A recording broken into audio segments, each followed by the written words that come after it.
Welcome to study স্টোরিয়া। আজকে আমরা WBP exam practice set করব। প্র্যাকটিস সেটে মূলত আমাদের ইতিহাস প্রশ্ন থাকবে এবং ডাব্লিউবিপি পরীক্ষার বিভিন্ন রকমের যে পরীক্ষাগুলো ডাব্লিউবিপি কন্ডাক্ট করে সেগুলোর প্রিভিয়াস ইয়ারের কোশ্চেন নিয়েই আলোচনা হবে। দেখো, প্রথমে কেপি কনস্টেবল প্রিলিমসে 2023-এ যেটা ইতিহাসের কোশ্চেন সেগুলো নিয়ে আলোচনা হচ্ছে। প্রথম কোশ্চেন, শিখদের পঞ্চকার ধারণ করার নির্দেশ কোন ধর্মগুরু দেন? উত্তর আছে অপশন এতে তেগ বাহাদুর, অপশন বিতে গুরু রঞ্জিত সিং, অপশন সিতে গুরু গোবিন্দ সিং, অপশন ডিতে গুরু হরগোবিন্দ। উত্তর হবে গুরু গোবিন্দ সিং। গুরু গোবিন্দ সিং তিনি দশম শিখ গুরু ছিলেন। শিখদের ধর্মের প্রবক্তা বলা হয় গুরু নানককে, এবং তার পরপর 10জন শিখ গুরু শিখ ধর্মের প্রবর্তন করেছিলেন। তাদের মধ্যে গুরু অর্জুন দেব এবং গুরু তেগ বাহাদুর, দেখো এখানে বলা আছে নবম শিখ গুরু তেগ বাহাদুরকে হত্যা করেছিলেন মুঘল সম্রাট ঔরঙ্গজেব, এবং পঞ্চম শিখ গুরু অর্জুন দেবকে হত্যা করেছিলেন জাহাঙ্গীর, এবং অমৃতসরের স্বর্ণ মন্দির 16 শতাব্দীতে চতুর্থ শিখ গুরু রামদাস তৈরি করেছিলেন, এবং গুরু অর্জুন দেব সেটাকে কমপ্লিট করেছিলেন। গুরু গোবিন্দ সিং খুব গুরুত্বপূর্ণ একজন গুরু, কারণ শিখ জাতিকে তিনি একটি রেজিমেন্টেড জাতি হিসাবে উল্লিখিত করেন, এবং শিখদের পঞ্চকার কচ্ছ, কঙ্গ, করা, কৃপান, কেশ এই 5টির প্রবর্তন করেছিলেন তিনি। 2 নম্বর কোশ্চেন, মোহাম্মদ বিন তুগলক তাঁর রাজধানী দিল্লি থেকে কোথায় স্থানান্তরিত করেন? দিল্লি থেকে কোথায় স্থানান্তরিত করেন? Option A Kannauj, option B Devagiri, option C Tanjore, option D Pataliputra. দেখো, দেবগিরি। উত্তর অপশন বি দেবগিরি। গিয়াসউদ্দিন তুগলক তিনি তুগলক বংশের প্রতিষ্ঠাতা। তারপরে যিনি সিংহাসনে বসেন তার নাম ছিল মোহাম্মদ বিন তুগলক, যাকে খামখেয়ালি রাজা বা পাগলা রাজা বলে আমরা জানি। তার কতকগুলি গুরুত্বপূর্ণ মেজার যেগুলো, যেমন হচ্ছে কারাজল ও খোরাসন অভিযান, তামার মুদ্রার প্রচলন, কাগজের মুদ্রা প্রচলন ইত্যাদি, এই যে ব্যাপারগুলো তিনি চালু করেছিলেন। কাগজের মুদ্রার প্রচলনকে দেখে তামার মুদ্রার প্রচলন করেছিলেন, কারাজল খোরাসন অভিযান করেছিলেন, দাক্ষিণাত্যে তিনি নিজের রাজধানীকে স্থানান্তরিত করে নিয়ে যান। এই যে তখনকার সময়ে যে গুরুত্বপূর্ণ পদক্ষেপগুলি নেওয়া হয়েছিল সেগুলো পর্যবসিত হয়েছিল ব্যর্থতায়। এবং দেখো এই জায়গাটাতে, দেখো দিল্লি এখানটাতে রাজধানী ছিল, এখান থেকে রাজধানী পরিবর্তন করে তিনি নিয়ে চলে গেছিলেন দৌলতাবাদে, যেটা দেবগিরি ছিল। দেবগিরির নাম পরিবর্তন করে তিনি রাখেন দৌলতাবাদ। 1885 সালে কংগ্রেসের প্রথম অধিবেশনে নিম্নোক্ত কোন শহরে অনুষ্ঠিত হয়েছিল? মাদ্রাজ, কলকাতা, বোম্বাই এবং দিল্লি। উত্তর হবে আমাদের প্রথম অধিবেশন হয়েছিল কোথায় না, গোকুল দাস তেজপাল সংস্কৃত কলেজ, বোম্বাইয়ে। অপশন সি বোম্বাই উত্তর হবে। উমেশচন্দ্র ব্যানার্জি বা WC ব্যানার্জি প্রথম সভাপতি ছিলেন। কলকাতা অধিবেশন, দ্বিতীয় অধিবেশন 1886 সালে হয়। দাদাভাই নৌরোজি প্রথম সভাপতি হয়েছিলেন, দাদাভাই নৌরোজি তখনকার সময়। নিম্নলিখিত কোন সম্রাট বাংলার আফগর নামে পরিচিত ছিলেন? হুমায়ুন শাহ, ইলিয়াস শাহ, বরকত শাহ না হুসেন শাহ? উত্তর হবে হুসেন শাহ। ইনি হুসেন শাহ।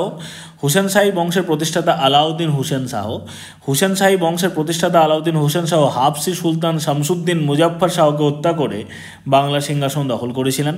ভালুল লোদির কাছে তিনি পরাজিত হন, এবং হুসেন শাহ চৈতন্য মহাপ্রভুর সমসাময়িক ছিলেন। দারুণ ইম্পর্ট্যান্ট তথ্য এটা, যে চৈতন্য মহাপ্রভুর সমসাময়িক কোন বাংলার সুলতান ছিলেন? তিনি হচ্ছেন হুসেন শাহ। 1938 সালে সর্বপ্রথম কোন কংগ্রেসী অধিবেশনে শ্রী সুভাষচন্দ্র বসু সভাপতি নির্বাচিত হন? অপশন এ ত্রিপুরী অধিবেশন, option B Chauri Chaura, option C Kolkata, option D Haripura. Netaji Subhas Chandra Bose তিনি হরিপুরা অধিবেশন 1938 সালে সভাপতি নিযুক্ত হন।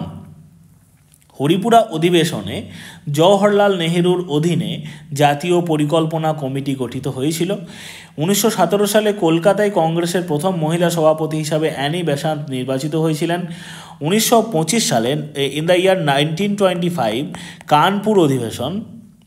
কানপুর অধিবেশনে প্রথম ভারতীয় মহিলা সভাপতি হন, তার নাম হচ্ছে সরোজিনী নাইডু। ঠিক আছে, সরোজিনী নাইডু প্রথম ভারতীয় মহিলা সভাপতি, অ্যানি বেসান্ত প্রথম মহিলা সভাপতি। 1917 সালে কলকাতা অধিবেশনে, 1925 সালে কানপুর অধিবেশনে সরোজিনী নাইডু হয়েছিলেন। 1917 সালে কলকাতা অধিবেশনে অ্যানি বেসান্ত সভাপতি নির্বাচিত হন। হরিপুরা কংগ্রেস 1938-এ তিনি সুভাষচন্দ্র বোস সভাপতি হন। 1939 খ্রিস্টাব্দে 1939 খ্রিস্টাব্দে ত্রিপুরী বলে একটি জায়গাতে জাতীয় কংগ্রেসের সভা বসে, বার্ষিক সভা, এবং সেই সভায় গান্ধীজির মনোনীত পট্টবী সীতারামাইয়াকে হারিয়ে নেতাজি সুভাষচন্দ্র বোস দ্বিতীয়বার জাতীয় কংগ্রেসের সভাপতি হন। এটি খুবই গুরুত্বপূর্ণ একটি ঘটনা। এরপর নিম্নোক্ত কোন বড়লাটকে ভারতে রেলপথে নির্মাণের পথিকৃৎ বলা হয়? Lord Dalhousie, Lord Curzon, Lord Mayo, Lord Cornwallis. উত্তর কি হবে? উত্তর হবে লর্ড ডালহৌসি। 16 এপ্রিল 1853 সালে বোম্বে থেকে থানেতে প্রথম রেলপথ, যেটি 34 কিলোমিটার চালু হয়। লর্ড ডালহৌসি তিনি সত্যবিলোপ নীতির প্রণেতা। লর্ড কর্নওয়ালিস সিভিল সার্ভিসের জনক। 10 সালা বা দহশালা বন্দোবস্ত, চিরস্থায়ী বন্দোবস্ত, সূর্যাস্ত আইন, এগুলি প্রবর্তন করেছিলেন। লর্ড কার্জন বঙ্গভঙ্গ ওনার আমলে হয়, এবং 1911 সালে বঙ্গভঙ্গ রদ হয় হেস্টিংসের আমলে, দ্বিতীয় হেস্টিংসের আমলে। কত সালে মহাত্মা গান্ধী ডান্ডি অভিযান শুরু করেন? মহাত্মা গান্ধী 1930, 1920, 1935, 1925। উত্তর কী হবে? ডান্ডি অভিযান 12ই মার্চ 1930 সালে। 5ই এপ্রিল, 12ই মার্চ থেকে 5ই এপ্রিল পর্যন্ত তিনি হেঁটেছিলেন। এটা 6ই এপ্রিল হবে। 12ই মার্চ থেকে 6ই এপ্রিল পর্যন্ত তিনি হেঁটেছিলেন। ঠিক আছে, 240 মাইল পথ, 78 জন ছিল। এটা 384 কিলোমিটার হবে, 384 কিলোমিটার। গুজরাটের সবরমতী আশ্রম থেকে ডান্ডি পর্যন্ত ছিলেন। তখনকার সময় ভাইসরয় ছিল লর্ড আরউইন। এর ফলে আইন অমান্য আন্দোলন শুরু হয়েছিল। সংহিতা, আরণ্যক, মহাভারত ও উপনিষদের মধ্যে কোনটি বেদের অংশ নয়? সংহিতা, আরণ্যক, মহাভারত এবং উপনিষদের মধ্যে কোনটি বেদের অংশ নয়? মহাভারত, সংহিতা, উপনিষদ না আরণ্যক? উত্তর হবে আমাদের মহাভারত। মহাভারত বৃহৎ একটি মহাকাব্য এবং পৃথিবীর সবথেকে বড় মহাকাব্য মহাভারত। শ্রীকৃষ্ণ দ্বৈপায়ন বেদব্যাস এর রচয়িতা বা বেদব্যাস বলা হয়। আর রামায়ণের রচয়িতা হচ্ছেন আদি কবি বাল্মীকি। পল্লব বংশের শ্রেষ্ঠ সম্রাট কে ছিলেন? পল্লব বংশের শ্রেষ্ঠ সম্রাট কে ছিলেন? অপশন আছে নরসিংহ বর্মন, দ্বিতীয় পুলকেশী, প্রথম রাজরাজ না তৃতীয় গোবিন্দ। উত্তর হবে নরসিংহ বর্মন। 630 খ্রিস্টাব্দ থেকে 668 খ্রিস্টাব্দ পর্যন্ত তিনি রাজত্ব করেন। এটা হচ্ছে পল্লব রাজবংশ। দেখো একটি জুম করে দেখাই। পল্লব রাজবংশ, দেখো তুঙ্গভদ্রা নদী যাচ্ছে, কৃষ্ণা নদী, এদিকে ভেলোর আছে, কাঁচি ওদের রাজধানী ছিল, খুব ইম্পর্ট্যান্ট একটি জায়গা কাঁচি, এটা কাবেরী নদী। ঠিক আছে, পল্লব টেরিটারি দেখো এখানটাতে বলা আছে, পল্লব টেরিটারি এই এলাকাটাতে, এই যে এলাকাটাতে আমরা দেখতে পাচ্ছি এটা হচ্ছে পল্লব টেরিটারির অন্তর্গত। তাহলে পল্লব রাজবংশের প্রতিষ্ঠাতা হচ্ছেন সিংহবিষ্ণু। প্রথম রাজরাজ ছিলেন চোল বংশের অন্যতম শ্রেষ্ঠ শাসক, শক্তিশালী নৌবহর গড়ে তোলেন। রাজেন্দ্র চোলের আমলে দক্ষিণ ভারত সহ শ্রীলঙ্কার উত্তরাংশ তিনি জয় করে নেন এবং সুমাত্রা, জাভা, মালয়, কম্বোডিয়া এই অঞ্চলগুলিও চোল রাজবংশের আমলে আসে। WBP কনস্টেবল মেন 2022-এ যে কোশ্চেনগুলি আমাদের এসছে সেগুলি হলো, ইংরেজ সরকারের পেশ করা ইলবার্ট বিল কিসের সঙ্গে সম্পর্কিত ছিল?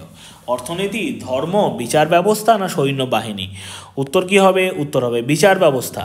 ইলবার্ট বিল 1873 সালে বড়লাট লর্ড রিপন এর সময় ইলবার্ট বিল পাস হয়। এটি কি ছিল না ইংরেজদের বিরুদ্ধে একটা আইন বলা যায়, কারণ ইংরেজদের বা ইস্ট ইন্ডিয়া কোম্পানির কর্মচারীদের আলাদা রকমভাবে শাসন হতো, তাদের শাসন ব্যবস্থা আলাদা রকম ছিল, তাদের বিচার আলাদা রকমভাবে হতো এবং ভারতীয়দের বিচার ব্যবস্থা আলাদা রকমভাবে হতো।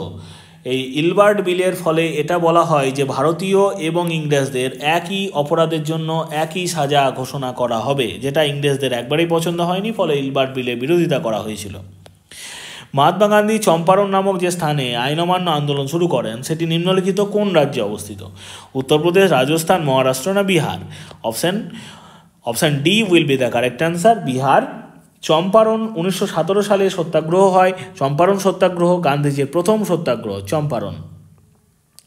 আহমেদাবাদ সত্যাগ্রহ ছিল মিল ধর্মঘট, এটি গান্ধীজির প্রথম অনশন ধর্মঘট। ঠিক আছে, প্রথম সত্যাগ্রহ হচ্ছে চম্পারণ, প্রথম অনশন হচ্ছে আহমেদাবাদ। এবং খেদা সত্যাগ্রহ 1918 সালে হয়, গান্ধীজির প্রথম অসহযোগ আন্দোলন। তিনটি খুব ইম্পর্ট্যান্ট তথ্য, তোমরা এটি দেখবে এবং মুখস্থ করে নেবে। এটা থেকে কোশ্চেন মাঝে মধ্যেই আসে। গান্ধীজি ছাড়া ভারতের আধুনিক ইতিহাস অসম্পূর্ণ।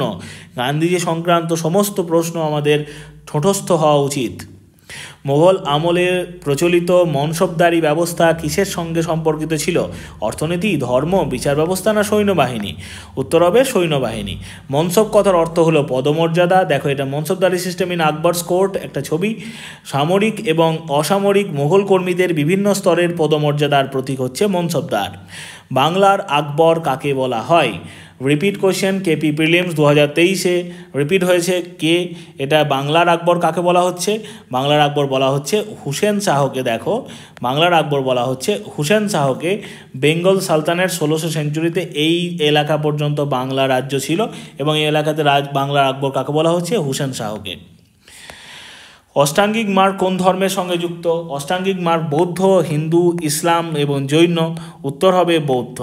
সম্মা বাচা, সম্মা কম্মন্ত, সম্মা আজীব, সম্মা বায়াম, সম্মা সহতি, সম্মা সমাধি, এগুলো হচ্ছে অষ্টাঙ্গিক মার্গ। অর্থঙ্গিক মজ্ঞ বলা হয়। বৌদ্ধ ধর্মের প্রতিষ্ঠাতা বলা হয় গৌতম বুদ্ধ বা সিদ্ধার্থকে। জৈন ধর্মের প্রতিষ্ঠাতা ঋষভদেব বা ঋষভনাথ, তিনি প্রথম জৈন তীর্থঙ্কর ছিলেন। পার্শ্বনাথ ছিলেন জৈন ধর্মের 23তম তীর্থঙ্কর এবং মহাবীর ছিলেন জৈন ধর্মের 24তম তীর্থঙ্কর। ঋষভদেবের চিহ্ন হচ্ছে ষাঁড়, তার জন্মস্থান হচ্ছে অযোধ্যা। আর পার্শ্বনাথ ছিলেন 23তম, তার চিহ্ন হচ্ছে সাপ। এবং মহাবীরের হচ্ছে 24তম, তার চিহ্ন হচ্ছে সিংহ। ঠিক আছে। নেক্সট, গুপ্ত সাম্রাজ্যের সরকারি ভাষা কী ছিল? গুপ্ত সাম্রাজ্যের সরকারি ভাষা হিন্দি, পালি, প্রাকৃত না সংস্কৃত? উত্তর হবে গুপ্ত যুগের সরকারি ভাষা ছিল সংস্কৃত। গুপ্ত রাজবংশের প্রতিষ্ঠাতা ছিলেন শ্রীগুপ্ত এবং গুপ্ত বংশের শ্রেষ্ঠ রাজার নাম হচ্ছে সমুদ্রগুপ্ত। দ্বিতীয় চন্দ্রগুপ্ত বা বিক্রমাদিত্য রাজসভাতে নবরত্ন ছিলেন। নবরত্নের মধ্যে শ্রেষ্ঠ রত্ন ধরা হয় কালিদাসকে। ঠিক আছে। ভারতীয় জাতীয় কংগ্রেসের একমাত্র কোন অধিবেশনে মহাত্মা গান্ধী সভাপতিত্ব করেছিলেন? উত্তর হবে করাচি, অমরাবতী, নাগপুর না বেলগাঁও? 1924 সালে ভারতীয় জাতীয় কংগ্রেসের বেলগাঁও অধিবেশনে সভাপতিত্ব করেছিলেন মহাত্মা গান্ধী। এটা সেই মহাত্মা গান্ধীর বেলগাঁও অধিবেশনের একবারে অরিজিনাল ছবি। এটা বেলগাঁও অধিবেশন হবে। ঠিক আছে। নেক্সট কোশ্চেন, ভারতীয় জাতীয় কংগ্রেসের কোন অধিবেশনে পূর্ণ স্বরাজের অঙ্গীকার নেওয়া হয়েছিল? লাহোর কংগ্রেস অধিবেশন, মাদ্রাজ কংগ্রেস অধিবেশন, হরিপুরা অধিবেশন না কলকাতা অধিবেশন? উত্তর হবে লাহোর কংগ্রেস অধিবেশন 1929। মাদ্রাজ অধিবেশন 1927 সালে সভাপতি ছিলেন M.A. আনসারি। হরিপুরা কংগ্রেসের সভাপতি ছিলেন সুভাষচন্দ্র বসু। কলকাতা 1928-এর সভাপতি ছিলেন জওহরলাল নেহরু।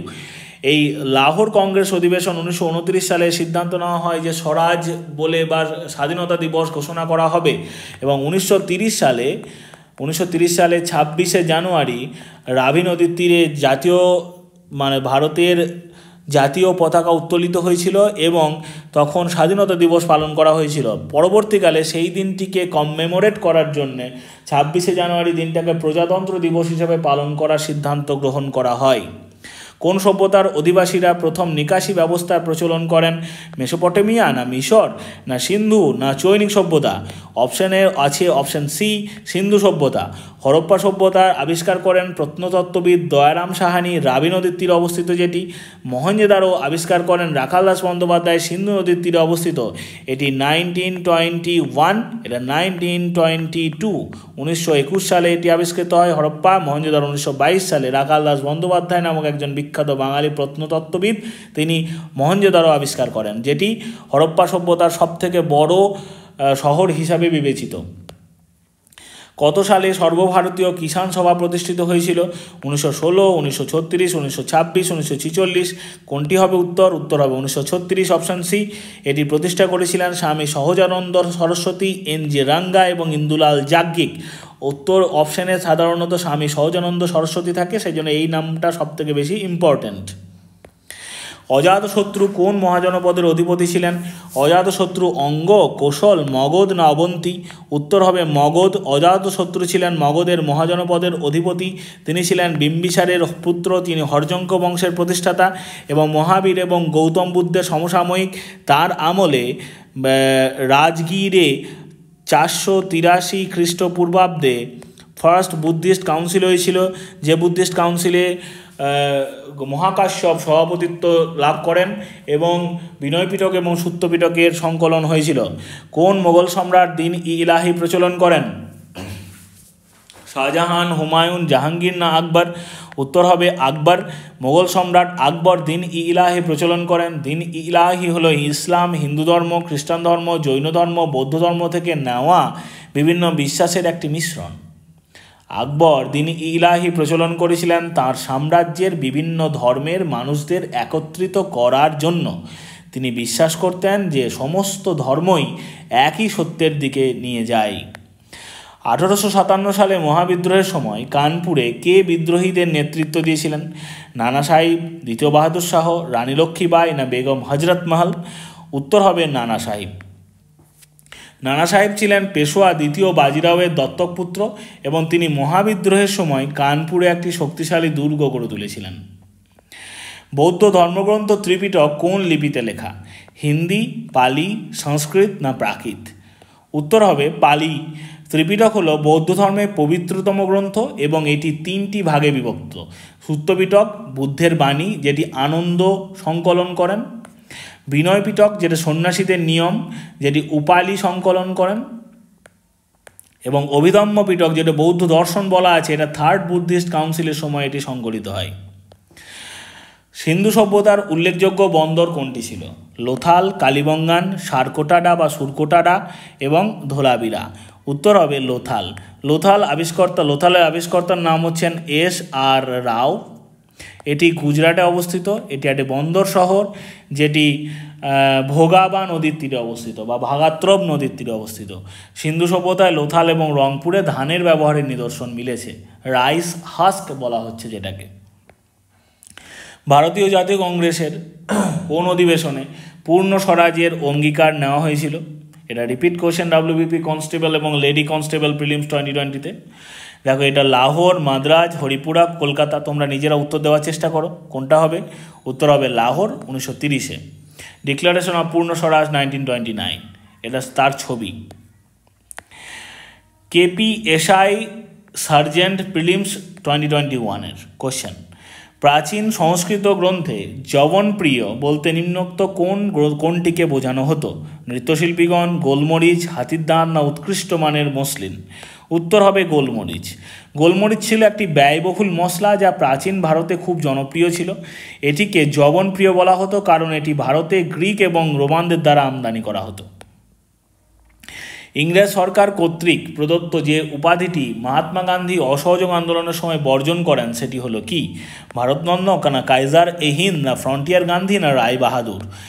এটি উত্তর হবে কাইজার এ হিন্দ। 1920 খ্রিস্টাব্দে সেপ্টেম্বরে কলকাতা অধিবেশনে কংগ্রেসে অসহযোগ আন্দোলনের পক্ষে সিদ্ধান্ত নেয় এবং স্বরাজকে সংজ্ঞায়িত করে। তোররমল কিসের সঙ্গে যুক্ত ছিলেন? তোররমল আইন, সাহিত্য, সঙ্গীত এবং অর্থনীতি।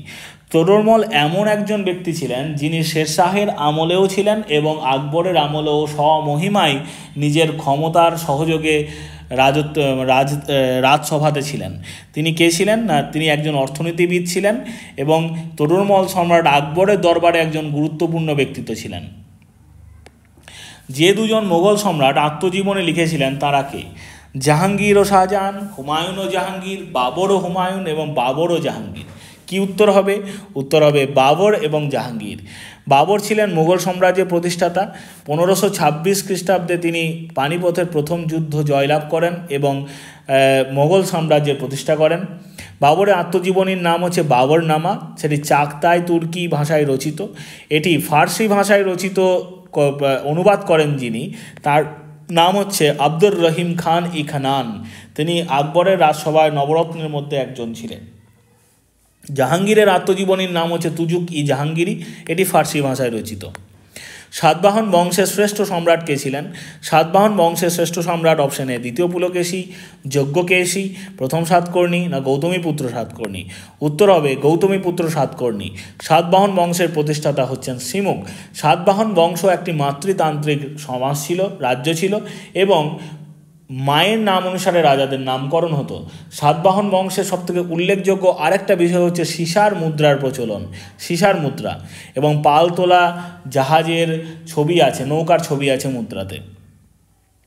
শ্রীরঙ্গপত্তমের সন্ধি টিপু সুলতান এবং কার মধ্যে স্বাক্ষরিত হয়েছিল? Warren Hastings, Cornwallis, Robert Clive না ডালহৌসি? উত্তর হবে কর্নওয়ালিস। এই সন্ধিটি 1792 সালে স্বাক্ষরিত হয়েছিল এবং এটি তৃতীয় মহীশূর যুদ্ধের অবসান ঘটায়।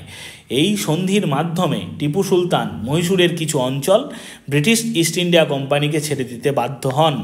নিম্নলিখিত কোন সম্রাট কুনিক নামে পরিচিত ছিলেন? অশোক, বিন্দুসার, বিম্বিসার না অজাতশত্রু? অজাতশত্রু কুনিক নামে পরিচিত ছিলেন। গ্রিক শব্দ কুইনাস থেকে এসছে, যার অর্থ হচ্ছে রাজা।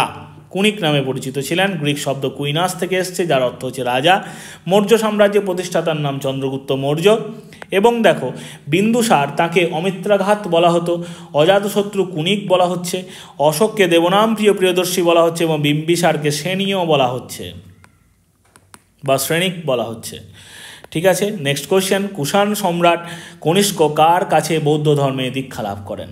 কনিষ্ক একজন মহাযানবাদী বৌদ্ধ ছিলেন। তিনি বিষ্ণুগোপ না অশ্বঘোষ না অগ্রসেন না বিরূপাক্ষ? কার কাছে তিনি বৌদ্ধ ধর্মে দীক্ষা লাভ করেন? উত্তর হবে অশ্বঘোষ। অশ্বঘোষ ছিলেন একজন ভারতীয় বৌদ্ধ দার্শনিক এবং পণ্ডিত। তিনি ছিলেন মহাযান বৌদ্ধ ধর্মের একজন প্রধান প্রচারক। পলাশির যুদ্ধ, অশ্বঘোষ ছিলেন সহসভাপতি চতুর্থ বুদ্ধিস্ট কাউন্সিলের সভাপতি ছিলেন অশ্বঘোষ এবং বসুমিত্র ছিলেন চতুর্থ বুদ্ধিস্ট কাউন্সিলের সভাপতি। কনিষ্কের আমলে পাঞ্জাবের জলন্ধর মতান্তরে কাশ্মীরের কুন্দলবনে চতুর্থ বৌদ্ধ সঙ্গীত অনুষ্ঠিত হয়। পলাশির যুদ্ধ কত সালে হয়েছিল? 1787, 1766, 1757, 1780? উত্তর হবে 1757 সালে, অপশান সি, 23শে জুন এটি হয়েছিল। এটি ছিল বাংলার নবাব সিরাজউদ্দৌলা এবং ব্রিটিশ ইস্ট ইন্ডিয়া কোম্পানির মধ্যে সংগঠিত একটি যুদ্ধ। এই যুদ্ধে ব্রিটিশরা জয়ী হয়েছিল এবং এটি ভারতে ব্রিটিশ শাসনের সূচনা করেছিল। নেক্সট কোশ্চেন, সমুদ্রগুপ্তের যুদ্ধ জয়ের বিবরণী কোন প্রশস্তি থেকে জানতে পারা যায়? সমুদ্রগুপ্তের যুদ্ধ জয়ের বিবরণী মহেশ্বর প্রশস্তি না এলাহাবাদের প্রশস্তি না নাসিক প্রশস্তি না হরিসেন প্রশস্তি? কোন প্রশস্তি থেকে জানা যায়? উত্তর হবে এলাহাবাদ প্রশস্তি থেকে জানা যায়। এলাহাবাদ প্রশস্তি হরিসেন দ্বারা রচিত একটি শিলালিপি। কোন ইংরেজ গভর্নর পাঁচশলা বন্দোবস্ত প্রবর্তন করেন? ওয়েলেসলি, ওয়ারেন হেস্টিংস, কর্নওয়ালিস না উইলিয়াম বেন্টিং? কে হবে? Warren Hastings.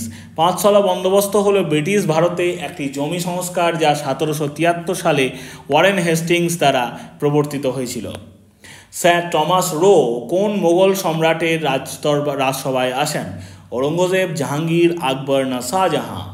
উত্তর হবে জাহাঙ্গীরের রাজসভাতে। প্রথমে ক্যাপ্টেন হকিং 1609 রাজসভাতে আসেন, তারপর স্যার টমাস রো 1615 সালে জাহাঙ্গীরের রাজসভাতে আসেন। তারপর জাহাঙ্গীর তাদেরকে ব্যবসা বাণিজ্য করার অনুমতি দেন। ভারতের আত্মা দ্য সোল অফ ইন্ডিয়া গ্রন্থটির রচয়িতা কে? দ্য সোল অফ ইন্ডিয়া গ্রন্থটির রচয়িতা অপশন এ সতীশচন্দ্র সামন্ত না বিপিনচন্দ্র পাল না ঋষি অরবিন্দ না উমেশচন্দ্র বন্দ্যোপাধ্যায়? উত্তর হবে বিপিনচন্দ্র পাল। তিনি সেই বিখ্যাত লাল বাল পালের মধ্যে পাল, তিনি বিপিনচন্দ্র পাল একজন বিখ্যাত বাঙালি, তার দ্বারা রচিত হচ্ছে ভারতের আত্মা বলে গ্রন্থটি। So thank you for watching this video. যদি ভিডিওটিতে ভালো লাগে থাকে তাহলে পরে লাইক করে দিও, শেয়ার করে দিও এবং যদি চ্যানেলটিতে নতুন হয়ে থাকো তাহলে অবশ্যই সাবস্ক্রাইব করে দিয়ে আমার পাশে থেকো। ধন্যবাদ।